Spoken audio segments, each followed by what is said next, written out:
انما کیا ہے؟ کلمہ حصر. اور حصر کا فائدہ کیا ہوتا ہے؟ کہ اس سے حکم ثابت ہوتا ہے کہ یہ حکم لازمی احکامات میں سے ہے، ثابت شدہ ہے.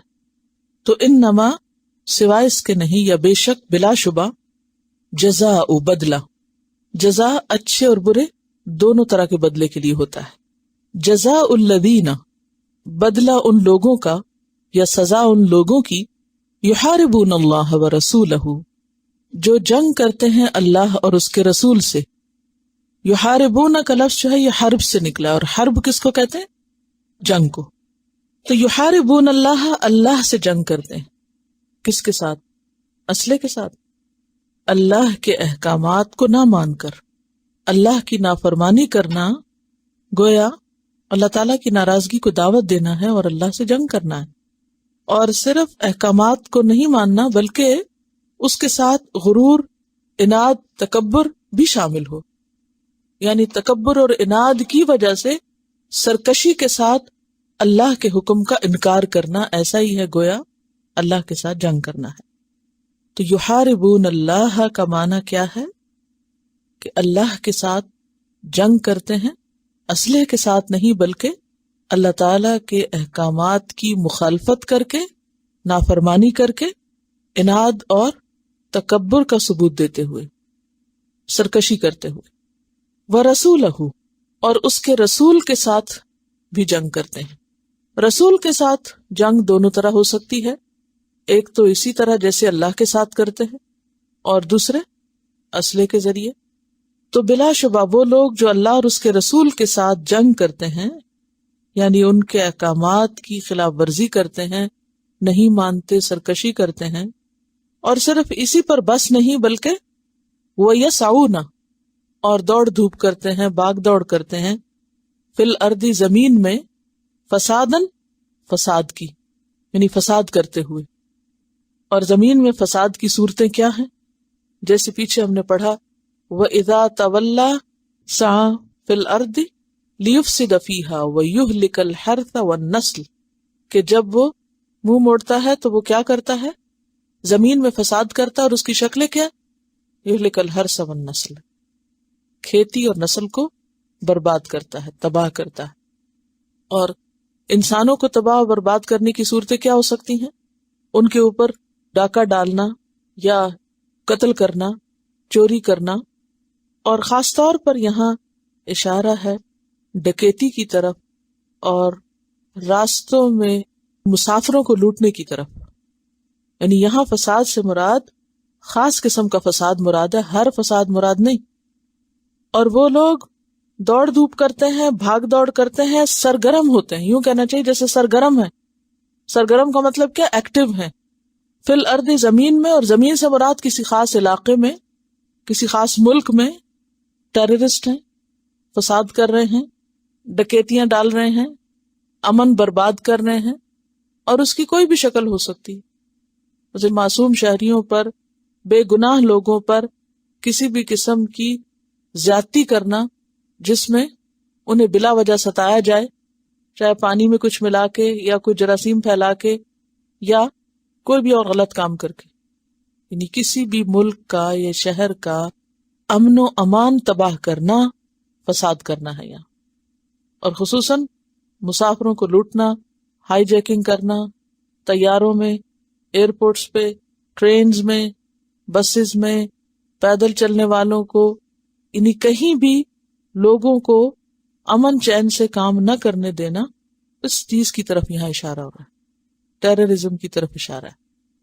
وَيَسْعُونَ فِي الْأَرْضِ فَسَادًا، ان کی سزا کیا ہے؟ أَن يُقَتَّلُوا، کہ وہ قتل کیے جائیں، او يُسَلَّبُوا، یا سولی چڑھائے جائیں، او تقطع ایدیہم، یا ان کے ہاتھ کاٹ دیے جائیں، وارجلہم، اور ان کے پاؤں کاٹ دیے جائیں، من خلاف، خلاف سے یعنی اپوزٹ ڈائریکشن سے، او ينفوا من الارض، یا نکال دیے جائیں زمین سے.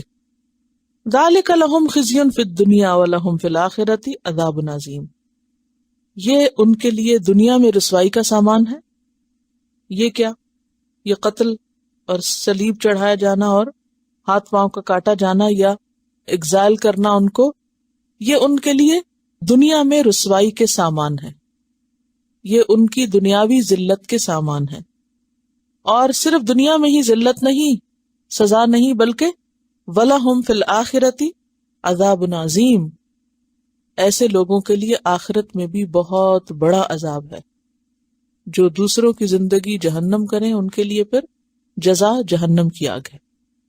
اب یہاں پر یہ جو لفظ آتا ہے یقتلوا، قتل کیے جائیں، تو اس کے لیے یقتلوا بھی آ سکتا تھا کہ قتل کیے جائیں، معنی تو وہی ہے، لیکن باب تفعیل آیا ہے، قتل یقتل تقتیل، کیا معنی ہوتا ہے؟ خوب خوب، خوب خوب قتل کیے جائیں، یعنی اچھی طرح ان کو ختم کیا جائے، ٹھیک، یعنی ایک فعل میں تاکید ہے، مبالغہ ہے کہ خوب خوب قتل کیے جائیں۔ او یصلبوا، یا پھر صلیب چڑھائے جائیں، دونوں صورتوں میں، یعنی سولی پہ لٹکا کے مارے جائیں یا مار کے سولی پہ لٹکا کے عبرت کا نشان بنائے جائیں، یہ دونوں شکل ہو سکتی، یصلبوا مارنے کے لیے بھی، اور یصلبوا مار کے لٹکا کے عبرت کے طور پہ دکھانے کے لیے بھی۔ او تقطع ایدیہم، یا پھر ان کے ہاتھ کاٹ دیے جائیں، وارجلہم، اور پاؤں کاٹ دیے جائیں، من خلاف، اپوزٹ ڈائریکشن، یعنی مخالف سمت سے، جیسے دایاں ہاتھ تو بایاں پاؤں۔ یہ کیوں کہا گیا بطور خاص کہ مخالف سمت سے کاٹے جائیں؟ یہ نہیں ہو سکتا کہ دایاں ہاتھ اور دایاں پاؤں یا بایاں ہاتھ اور بایاں پاؤں، اس میں حکمت کیا ہے؟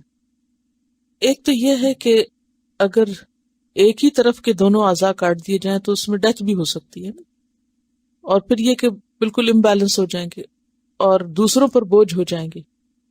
لیکن اگر ایک شخص بالکل امبیلنس ہے تو وہ تو نہ چل سکے گا نہ کوئی کام کر سکے گا۔ تو اس طرح اگر کوئی شخص مثلا اس کا بایاں پاؤں ہے اور دایاں نہیں، لیکن دایاں ہاتھ ہے، تو وہ بیساکھی کو سنبھال کے چل سکتا ہے، لیکن اگر دایاں ہاتھ بھی نہیں اور دایاں پاؤں بھی نہیں ہے تو اس میں وہ کیا ہوگا؟ معذور ہو جائے گا، اور معذور ہو کے دوسروں کے سر پہ مصیبت ہو جائے گا۔ اس کو تو سزا ملے گی سو ملے گی، اس کے دیکھ بھال کرنے والوں کو بھی ملے گی۔ سزا دینے میں بھی حکمت ہے، یعنی مکمل طور پر ایسا شخص اپاہج ہو جائے گا اور دوسروں پر بوجھ بن جائے گا۔ اور ویسے اللہ ہی بہتر جانتا ہے مزید حکمتیں، ہم تو صرف اندازے ہی کر سکتے ہیں نا، یہ ظاہری طور پر جو ہمیں حکمت نظر آتی ہے۔ بہرحال بطور تاکید ساتھ وضاحت بھی کر دی گئی کہ کس طرح ہاتھ اور پاؤں کاٹے جائیں گے، اور ہاتھ اور پاؤں کاٹے بھی کیوں جائیں؟ تاکہ آئندہ فساد نہ کریں۔ او ينفوا من الارض، یا زمین سے نکال دیے جائیں، اس ملک سے یا اس شہر سے ان کو نکال دیا جائے۔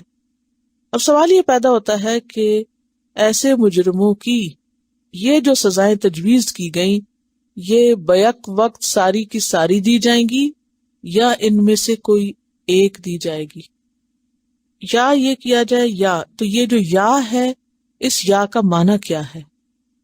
کیا یہ تخییر کا ہے؟ تخییر کہتے ہیں اختیار کرنے کو، چوز کرنے کو، کہ ان میں سے کوئی ایک اختیار کیا جائے، یا تنویع کا ہے؟ تنویع کہتے ہیں نوع، یعنی قسمیں بتائی گئی ہیں۔ بنیادی طور پر جرم کی نوعیت کے اعتبار سے سزا دی جائے گی، چاہے وہ ایک ہو یا ایک سے زائد ہو، یعنی جس سے زمین میں فساد کو روکا جا سکے، دوسروں کے لیے بھی انہیں نمونہ عبرت بنایا جائے۔ تو یہاں ہم دیکھ رہے ہیں کہ جتنا بڑا جرم ہو اس کی سزا بھی اتنی ہی بڑی ہے۔ اور سب سے بڑا جرم کیا ہے؟ کہ انسان اللہ اور اس کے رسول کے احکامات کی خلاف ورزی کرے، اور صرف خلاف ورزی اپنے عمل میں نہیں بلکہ اٹھ کے مخالفت بھی کرے، اور پھر دوسروں کا جینا بھی حرام کر دے۔ اس سے یہ بات بھی پتہ چلتی ہے کہ اللہ رسول کے حکم کی خلاف ورزی دراصل سبب بنتا ہے زمین میں فساد کا، یعنی اگر ہر شخص اللہ رسول کی بات مانے تو لازمی طور پر زمین فساد سے پاک ہو جائے گی، زمین پر امن ہو جائے گا، ہر کوئی سلامت ہوگا۔ ہاتھ تو کیا، اسلحہ تو کیا، اسلام تو دوسرے کے خلاف زبان کھولنے کی بھی اجازت نہیں دیتا۔ تو کہاں یہ کہ انسان کسی کو قتل کرے یا ظلم کرے یا فساد پھیلائے زمین میں؟ یہ نہیں ہو سکتا۔ تو اب کوئی شخص اگر اللہ رسول کے احکامات کی خلاف ورزی کرتا ہے تو اس کا نتیجہ کیا ہوگا؟ زمین میں فساد ہوگا۔ جب فساد ہوگا تو پھر اس کا علاج ضروری ہے، ورنہ لوگوں کا زمین پر رہنا دوبر ہو جائے گا۔ آج کل آپ دیکھیں دنیا میں حالات کیا ہو چکے ہیں، مطلب ہر جگہ فساد ہی فساد ہوتا چلا جا رہا ہے، اور اس میں بعض اوقات مجرموں کا پتہ نہیں ہوتا، اور بعض اوقات مجرموں کی پشت پناہی کی جاتی، بعض اوقات دہشت گردوں کی پذیرائی کی جاتی ہے، یا ان کو سپورٹ کیا جاتا ہے، یا ان کو ایسا فساد جان بوجھ کے پھیلانے کے لیے استعمال کیا جاتا ہے۔ تو اللہ تعالیٰ کیا چاہتا ہے کہ زمین کو فساد سے پاک کیا جائے، اسی لیے یہاں اتنی سخت سزائیں بتائی گئیں، اور سزاؤں میں سے جو سزا جرم کے اعتبار سے موافقت رکھتی ہو اور اصلاح کے لیے کارگر ہو وہ سزا دی جائے گی۔ اور اسی طرح یہ بھی ہو سکتا ہے کہ جس نے ایک جرم کیا اس کی ایک سزا ہو، اور جس نے بیک وقت 2 جرم کیے ہیں اس کی سزا بھی زیادہ ہو۔ مثلاً اگر کسی نے صرف قتل کیا تو اس کی سزا کیا ہو سکتی ہے؟ صرف قتل۔ اور اگر کسی نے قتل بھی کیا اور اس کے ساتھ چوری بھی ساتھ ہی کی ہے تو پھر کیا ہوگا؟ قتل بھی کیا جائے، اس کا ہاتھ بھی کاٹا جائے، دونوں ہی ہو سکتے ہیں۔ اور ہو سکتا ہے کسی نے بیک وقت 3 جرم کیے ہوں، ایک شخص کو نہیں کئی لوگوں کو مارا گو، یا یہ کہ ان کو اذیت ناک سزائیں دی ہوں، تو ایسی صورت میں جیسا جرم ہوگا ویسی ہی سزا ہوگی۔ اور دیکھنے میں تو سزائیں بہت سخت ہیں، لیکن اللہ تعالیٰ کی ان حدود میں اور ان سزاؤں میں بھی بڑی رحمت ہے۔ ان سزاؤں کا مقصد کچھ لوگوں کو تکلیف دینا نہیں، بلکہ ان سزاؤں کا مقصد کیا ہے؟ زمین پر اکثریت کے لیے امن کا ماحول قائم کرنا، تاکہ زمین کو کس سے پاک کیا جائے؟ فساد سے پاک کیا جائے۔ اور پھر عبرتناک سزاؤں کی بات ہو رہی ہے یہاں، عبرتناک سزائیں دی جائے جس سے ان کو ذلیل کیا جائے، تاکہ دوسرے لوگ دیکھ کر نصیحت پکڑے۔ وَلَهُمْ فِي الْآخِرَةِ عَذَابٌ عَظِيمٌ، اور ان کے لیے آخرت میں عظیم عذاب ہے، بہت بڑا عذاب ہے۔ اور وہ بڑا کس طرح ہے؟ عذاب عظیم کا کیا معنی ہے؟ یعنی دنیا میں کوئی بھی انسان کوئی ایسا طریقہ اختیار نہیں کر سکتا کہ جس سے مجرم کو قرار واقعی سزا دی جائے۔ مثلا اگر کسی شخص نے ایک بندے کو قتل کیا تو آپ اسے ایک کو مار دیں، مگر اگر ایک نے لاکھوں کو مار دیا ہے بم پھینک کے، کوئی بار بار زندہ کیا جائے گا، بار بار وہ مرے گا، اور ثم لا يموت فیہا ولا یحیا، اس کو قرار واقعی یعنی جتنی وہ ڈیزرو کرتا ہے اتنی سزا دی جائے گی۔ جتنا بڑا کسی کا جرم ہوگا قیامت کے دن اتنی ہی بڑی اس کی سزا ہوگی۔